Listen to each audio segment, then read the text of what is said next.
You forgot the first rule of remakes, Jill. Don't fuck with the original.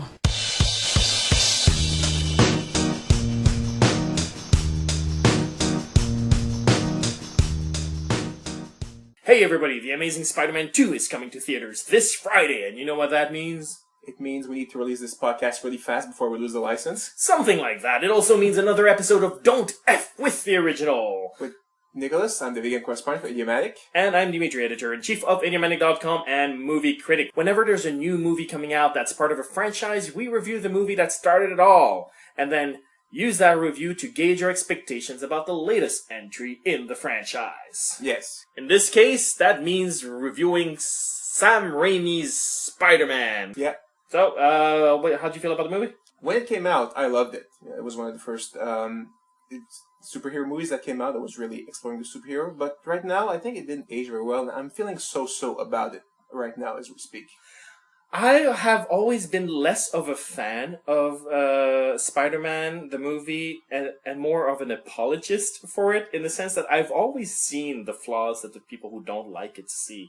But I always argued that the good parts sort of made the bad parts forgivable. And after The Amazing Spider-Man came out, I feel very differently about it, whereas I find The Amazing Spider-Man got it right, whereas Spider-Man did not. Okay. And I realize I'm in the minority. I know most people love Spider-Man Sam Raimi version and hate The Amazing Spider-Man. But we'll talk more in detail about it right now after the synopsis. All right. Well, the synopsis, it's your basic origin story of Spider-Man. Spider-Man is Peter Parker. He lives with his Aunt May and Uncle Ben. He likes this girl next door called Mary Jane. One day he gets bitten by a weird mutant spider, and he gains the power of that spider. He gets to stick to wall, he gets super strength, he shoots webbing, and he decides to fight crime as Spider-Man. Yeah, and in the movie there's also a villain. Yeah, well, okay. Yeah, in the movie as well, a classic villain of Spider-Man, the Green Goblin, who is Norman Osborn, the head of Oscorp. He has a contract for the military to, sell a glider and a formula that would give super strength to a soldier.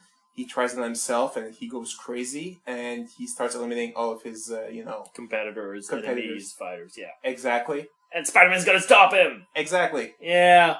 Here's what I find intriguing. You gave your synopsis, and I think it's pretty detailed and pretty specific about what the movie's about.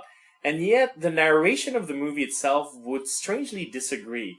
Because the movie starts with this line from voiceover Peter Parker, played by Tobey Maguire, saying, like any story, this story is about a girl. And yet, when you give your synopsis, it ain't about a girl. I know. And when I watched the movie, it wasn't about a girl either.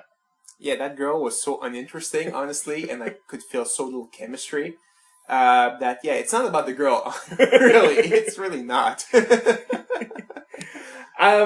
And I want to talk about that romance specifically because I think that's where the movie lets me down mostly. But let's talk about some of the good stuff first. Some of the things that I find make the movie still worthwhile to a certain degree.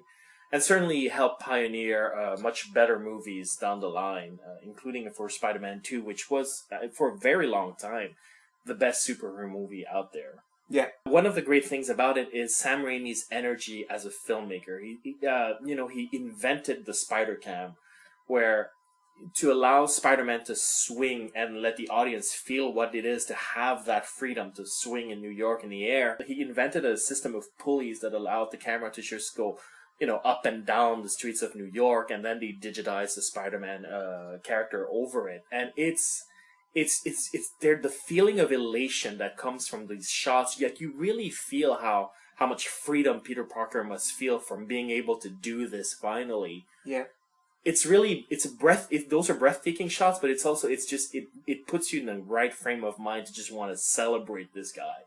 Honestly, that also makes me realize why all the early video games about Spider-Man kind of sucked, because it was like 2D and it was just him punching guys. And when the 3D came along and you actually were able to swing on buildings and you had the freedom to go wherever you want, that's what made the Spider-Man video games really fun. And you really like that freedom, and you can really experience it in that movie where it's like, wow, this is it's even better than a video game. This is what it would actually be like to be Spider-Man. You're swinging and you're jumping and you're flipping everywhere.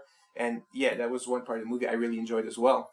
Yeah, and the color palette is very colorful. It really evokes the Steve Ditko era of the comic. It's very primary colors. Is sort of the palette with which Sam Raimi is composing this movie. Yeah. The acting from some of the side characters evokes that really well when they're good. So J.K. Simmons plays Jonah Jameson, and he's great because he's so cartoony. He's the best character in the movie, to be 100% honest. You know, he plays such an asshole, but he's such a likable asshole nonetheless. You know, he's like, yeah, he is J. Jonah Jameson from the comic book. You know, it's exactly what he is. Yeah, you forgive him for being an asshole because you don't believe in him in a literal sense. Yeah. Because he's just so larger than life, and like this character would never exist in real life, but that's okay. It's great. And then they give him some of the redeeming things, such as his journalistic integrity and all of that. Like he protects his sources and all of that. Yeah. That's fun. He offers Peter a basket of meat for Christmas. That was the best, one of the best lines. And Norman Osborn, who's played by Willem Dafoe. Willem Dafoe, yeah. He's also really good in that same cartoony way. He has, when he goes crazy, he flips-flops between like sort of put upon generous Norman Osborn to evil Green Goblin. In sort of like in a fraction of a second, he'll flip, and his facial expressions, and when he flips, it's like this petty little angry child going like, "You're not going to tell me what to do," and it's adorable and hilarious, and that's what the Green Goblin should be. Yeah. To be fair, Defoe, you know, has the face to make those little expressions there. No, I don't think any other actor could have pulled it off. But yeah, as you know, regular Norman Osborn, he's such a nice guy, and you feel that he's being screwed over, you know, by the world. The military says we never wanted to give you the contract in the first place. He's like, what the hell? And then the board sells his company from under him. You're like, my God, people are being such assholes then that you feel so bad for him that you're almost sort of rooting for the Green Goblin to a certain point. You're like, you know what? I don't feel that bad.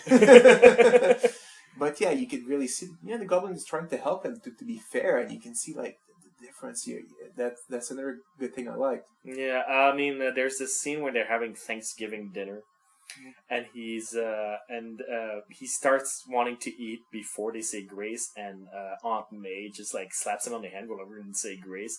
He turns to her and like almost growls, but not really. Like he growls only with a grimace, but you look at that grimace and you hear the growling, and that's Willem Dafoe's amazing performance there, and it's it's so funny. Yeah, I also liked Bruce Campbell's cameo. You know, he's like the human spider. I was like, man, that sucks immediately. He's like just great. Also, Bonesaw, who was played by Macho Man Randy Savage, is like great performance. He's like the most outrageous wrestler out there, and they had him there pretty much being himself, but with a different name.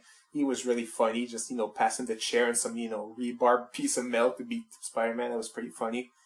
And yeah, but it's funny how, like, all the side characters are really memorable, and, the main ones are like, oh, okay, they're there. Yeah. I don't like Aunt May. I like her. I find her too generic. Like, she should be on the box of pancake powder. And I realize that that's a little bit how the character is written, but I find that for us to feel for a character, she has to be a little bit more than that. Okay. If you look at The Amazing Spider-Man, they chose Sally Field, and she adds a real sort of, not just this like perfect little aunt character, but this sort of really motherly quality to her that she probably would have since she did raise Peter, which I found was missing in this performance. I don't know. Maybe they made her really, really nice to contrast with Mary Jane's father for no reason whatsoever, because that was never followed up in any movie. So I don't know.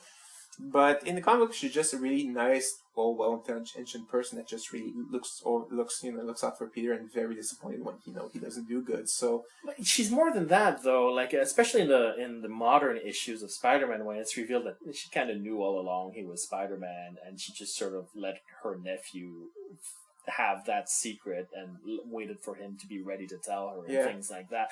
And she cleverly covers for him in the background without him ever really realizing. Like, she's a much more interesting character, certainly in the modern comic books. And here, like, she's really just like, here's an old person that's a nice old person. Yeah, she's someone's grandma, pretty much. Thank you. That's exactly it.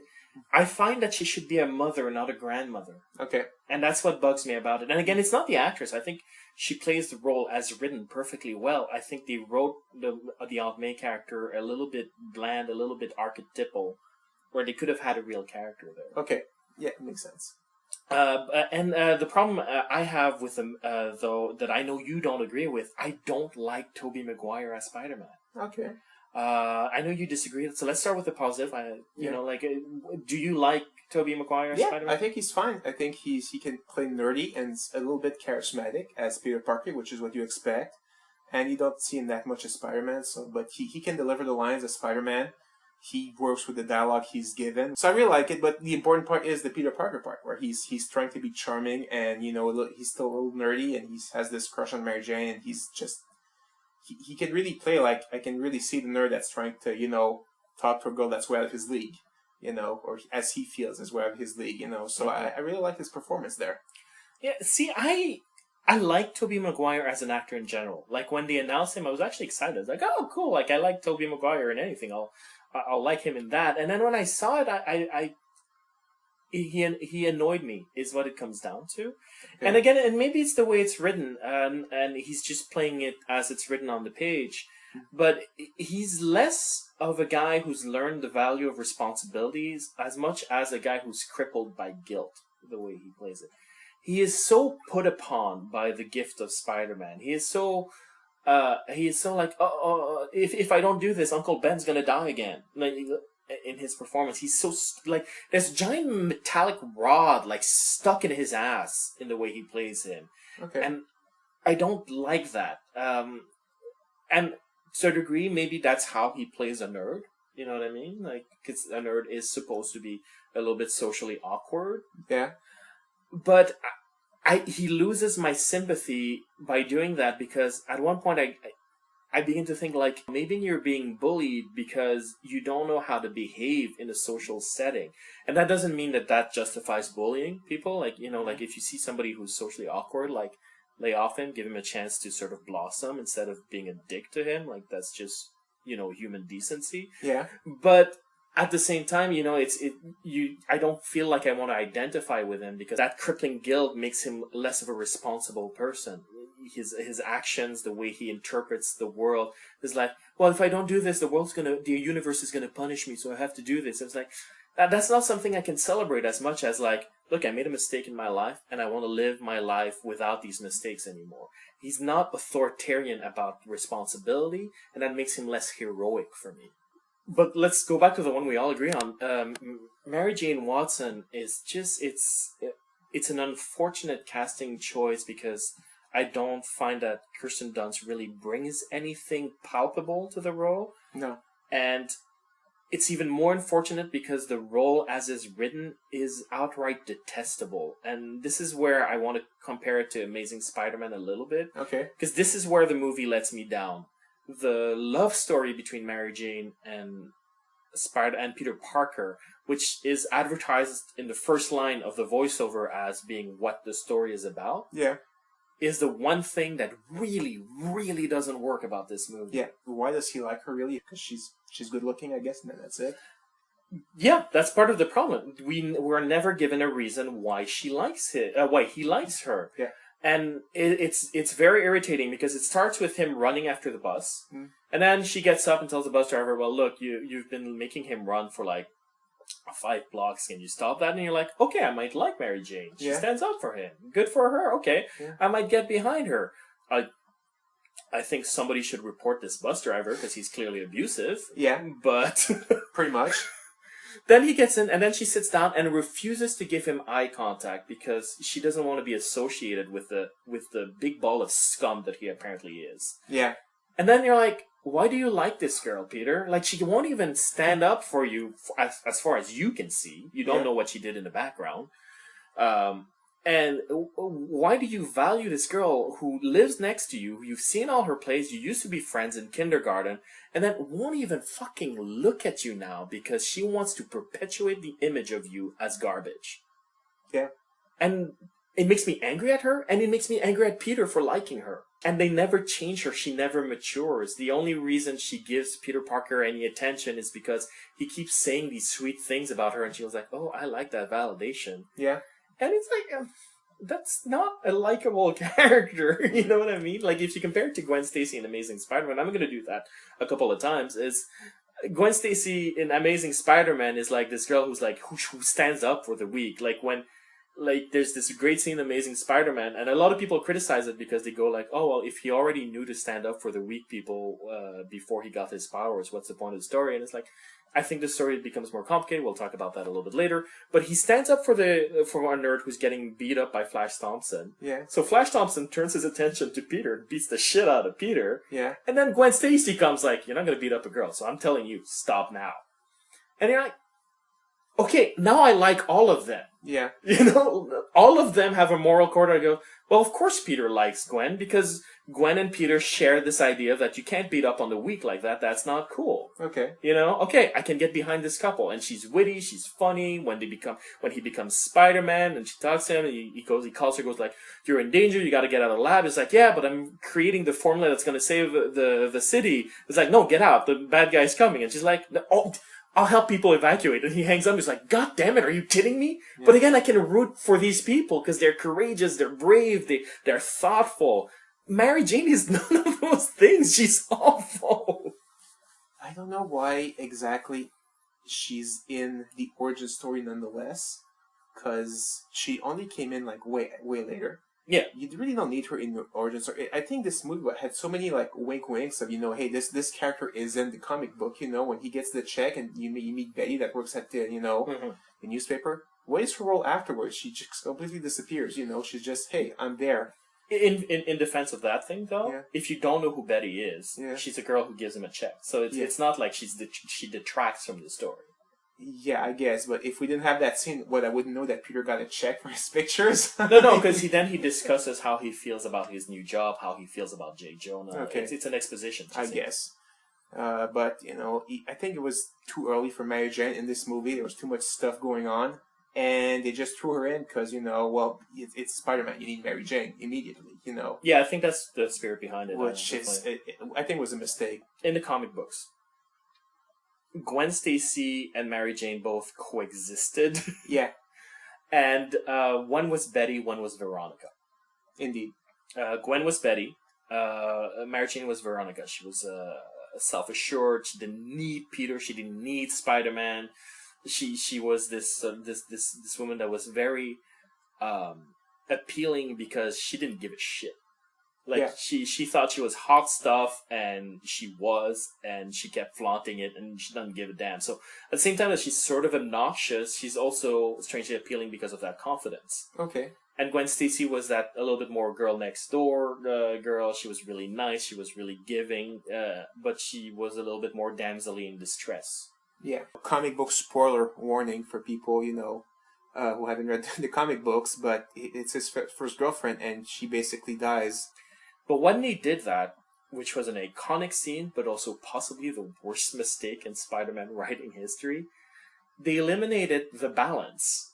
So now they had Mary Jane, and she was a little bit too evil-y in her attitude, without actually being evil. Yeah. For her to keep that way, so they turned her into a half Gwen, half Mary Jane hybrid, and that's what she became in the comics forever on. And she became a particularly boring, uninteresting character as a result. And that's what she's in the movie, so touche, I guess.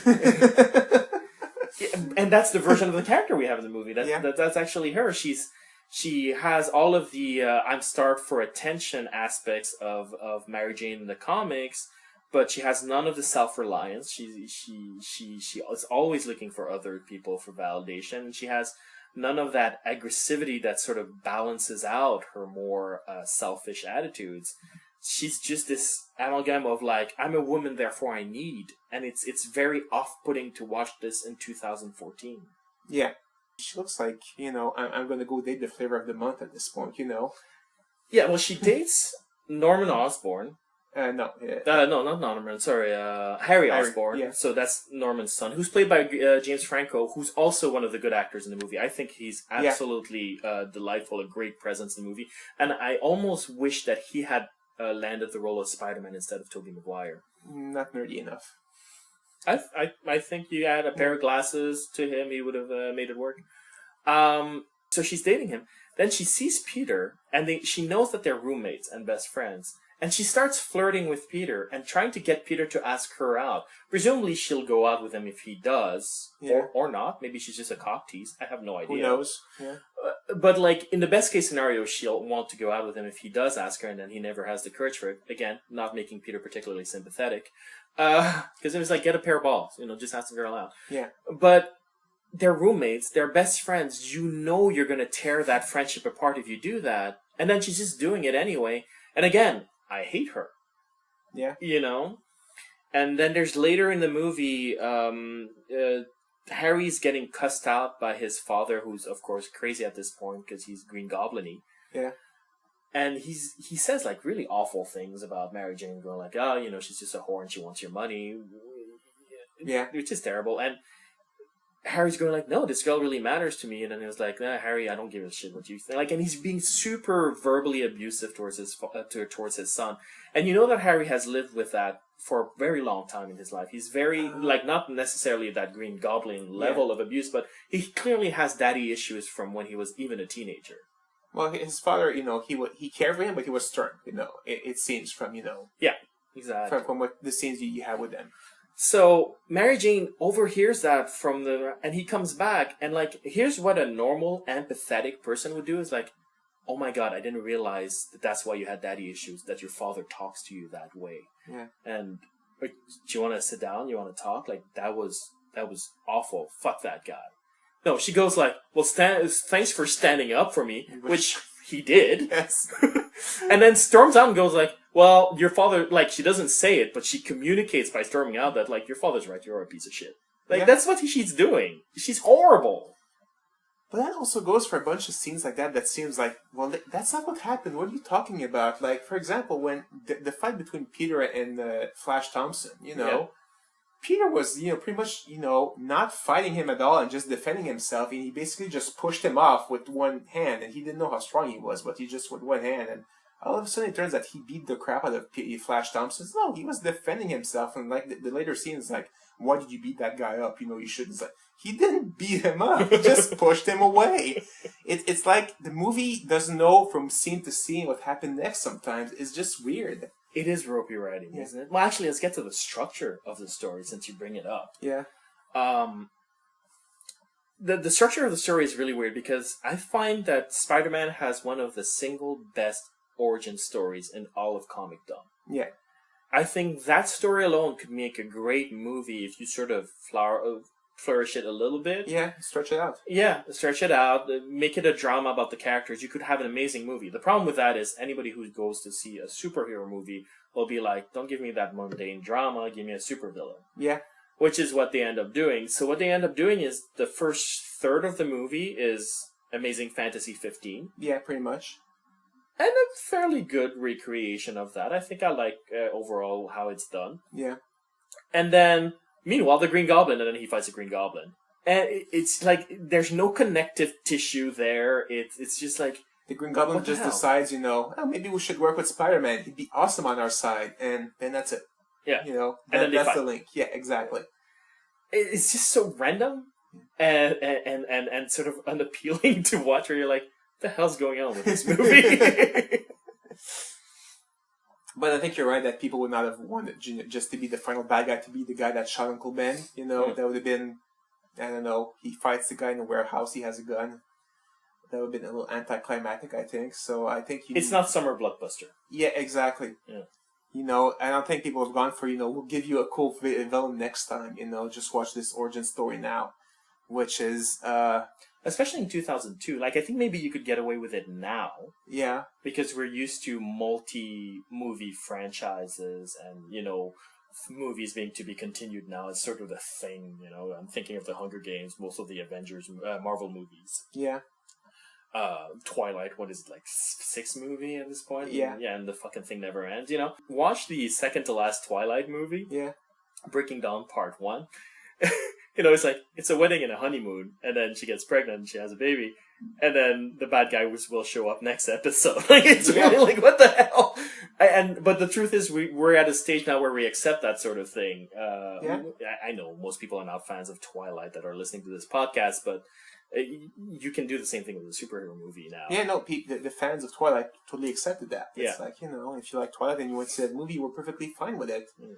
I'm pretty sure one of the Harry Potters was like that as well, where they spent a whole movie camping. Oh yeah, the second to last one was Yeah. It's it's them camping, and it was like, if you don't want to watch it, I guess you could just skip to the next one, You could, but the thing is, we care about the characters, so we watch a movie, and it's not like it's boring. It's like there's character interaction. We get to know how Harry feels about things, and that's important. And I think you could have had that in Spider-Man today, but not in 2002.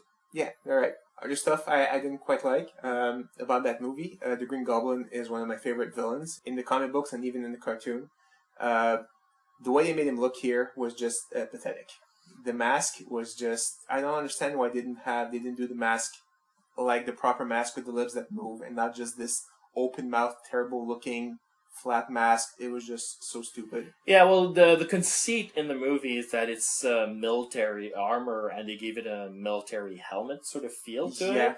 And it looks like a goblin, and Sam Raimi actually said that in an interview. It looks like a goblin because he found that in a lot of military projects, they'll draw like big or shark mouth on their planes and stuff like that. It's common for them to do that. It's a way to psych yourself up and psych out the enemy as well. So that's the conceit behind it, and I agree with you. It's too bad because A, it looks like shit. It doesn't look good. And two, I find that it's essential to the Green Goblin character that he wears a rubber mask. I don't even care if it looks goofy. It could look like a Halloween mask. It could look like the mask from Michael Myers in Halloween, just painted green. I don't care. Yeah.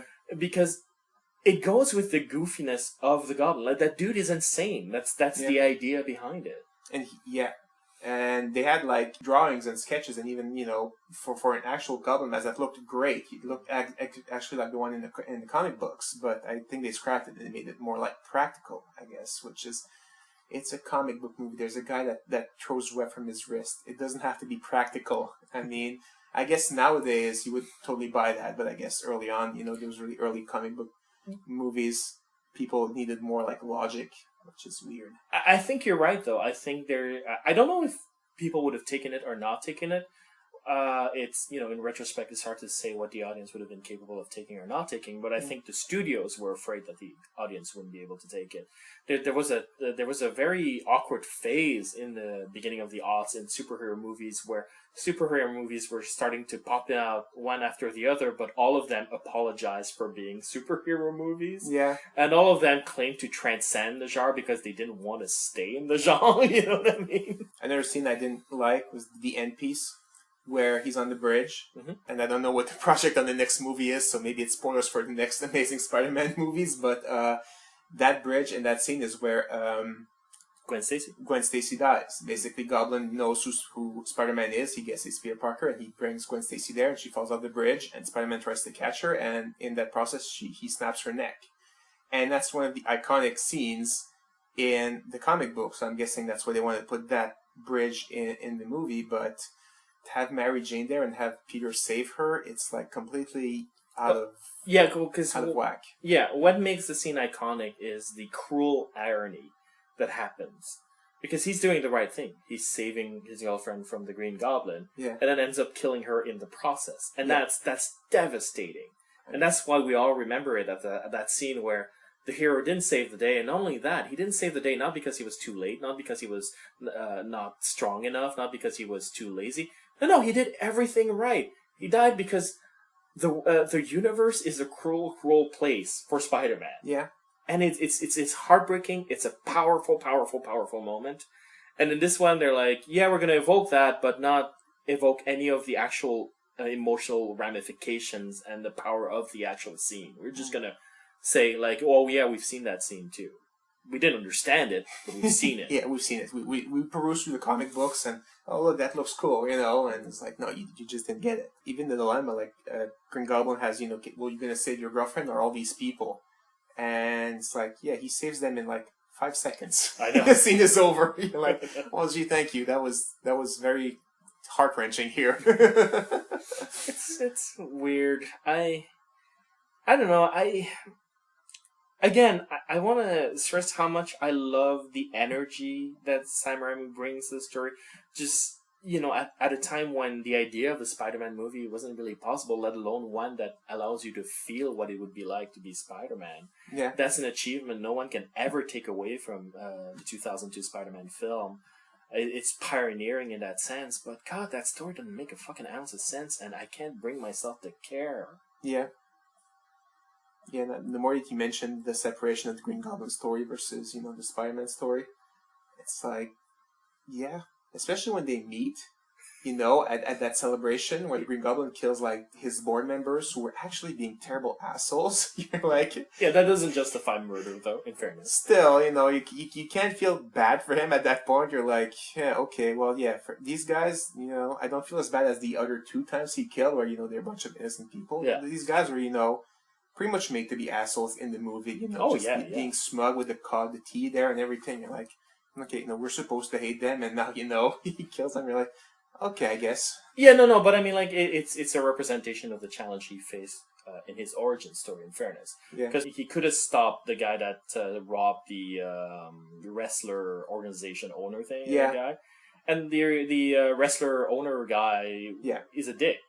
That's true. So it's sort of the same representation, but this You're time right. Spider-Man goes like, no, I'm going to do something. Yeah, I'm not quite sure how he explained to Mary Jane that he knew her name while saving her, but it's like here's how you resolve that plot hole. Mary Jane's a dumbass. Even by 2002 standards, honestly, that character, that female character, is way behind the times. This is not okay. But yeah, in 2002, the movie was more entertaining to me, though. Now it's like, yeah, it's okay. I was more amused by the cameos and the side characters than I was by the actual story, to be honest, Every time Jameson appeared, I was like, had the smile on my face. Like, what's he gonna do next? What's he gonna do next? So, yeah. No, for sure. I agree with that. What carried me, like I mentioned before, is really the energy of the filmmaking itself, like the camera tricks and all of that. That's what I found amazing. Yeah. But yeah, it's one of those movies that I think shines a little bit despite its screenplay. Yeah. Essentially what Sam Raimi did was try to evoke the joy and excitement of the Stan Lee Steve Ditko era in the 60s. Yeah. I think he did an overall good job in the 3 movies. I think the reason why Venom doesn't work is because Venom wasn't created in the 60s. He's not part of that paradigm. Of course not. Which is why I like The Amazing Spider-Man. I realize that that's a controversial opinion in and of itself. But The Amazing Spider-Man is all about doing Michael J. Bendis' The Ultimate Spider-Man. And it translates that idea really, really well. So if you read Ultimate Spider-Man and you liked it, you're going to love Amazing Spider-Man. Okay.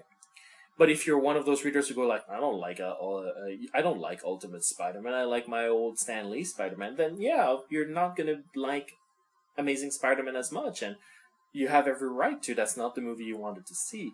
But I found that's not the same thing as saying it's a bad movie. Okay. I wanted Ultimate Spider-Man because I like Michael J. Bendis' work on that. He's a more full-rounded character. He's a little bit more modern. Okay. He's a modern geek. He's not the old... socially awkward nerd. He's the I just don't have the charisma to be at the top of the food chain in high school geek. Okay. And he's more interesting. He has a stronger moral core, and everybody's compromised in that movie is what I love as well. Ben Parker, kind of an idiot. He tries to control Peter at one point by bringing up his Peter's father, and of course that's a super sore point because dude's an orphan. Yeah. So he storms off and then runs after him, and that's how he ends up getting shot and all of that. And then the way he ends up getting shot is the guy is trying to run away and has a gun, and Ben Parker tries to stop him and then gets shot in the process. So he's sort of asking for it to a certain degree, you know? But I like that because then the thing is not about like, oh, if you be crippled by guilt and help everybody, otherwise your uncle might die. It becomes about like, no, this is what happens. When you have power, the reason why you have to be responsible and help people with it is because otherwise you leave it to the people who don't have power to try to help. And because they don't have power, they're going to end up getting hurt. Okay. and that's a more subtle version of the Marvel. And it's a messier movie, but I think it's a so much smarter movie in terms of its themes.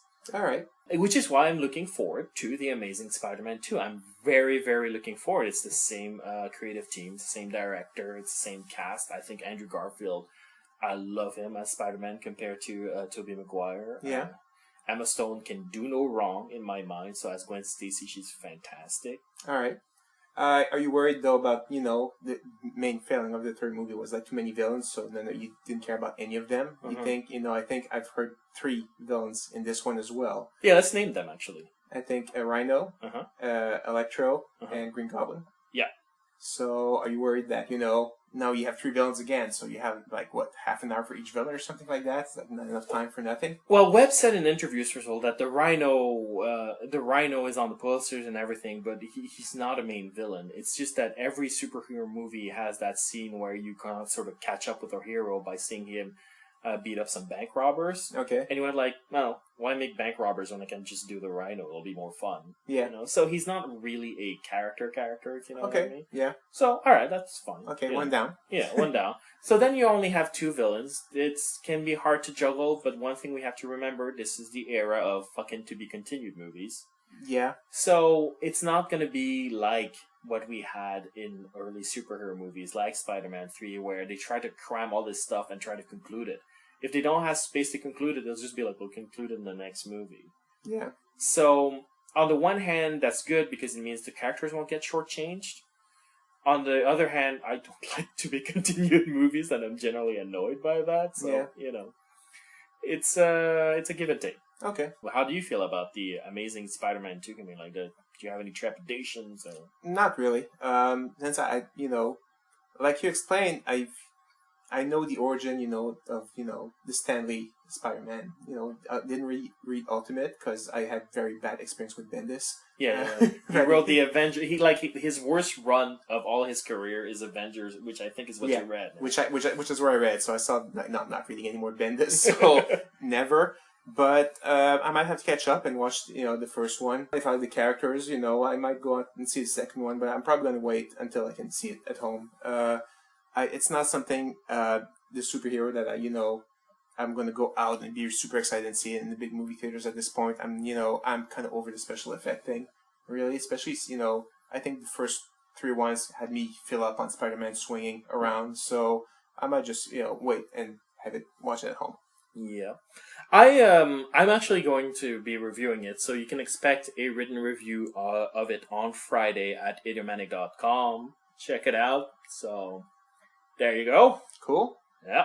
Next week, we will be reviewing The Wizard of Oz in anticipation of some French cartoon that looks absolutely terrible. Yay. No, but The Wizard of Oz is what we're going to see, so I'm looking forward to that. That is a good point. Until then, if you want to share with us your loves for Sam Raimi's 2002 Spider-Man film, or talk to us about The Amazing Spider-Man, like, if you want to declare, like, oh, you know what? I like The Amazing Spider-Man 2, and make me feel less lonely on the web, like please do. Please do, because I feel like I'm the only guy. You can write us at mail@idiomanic.com or post a comment at idiomanic.com. We're also on Facebook, we're also on Twitter, we're also on iTunes. Please write us a review on iTunes. It would help us get a little bit of more support to continue generating content for you guys.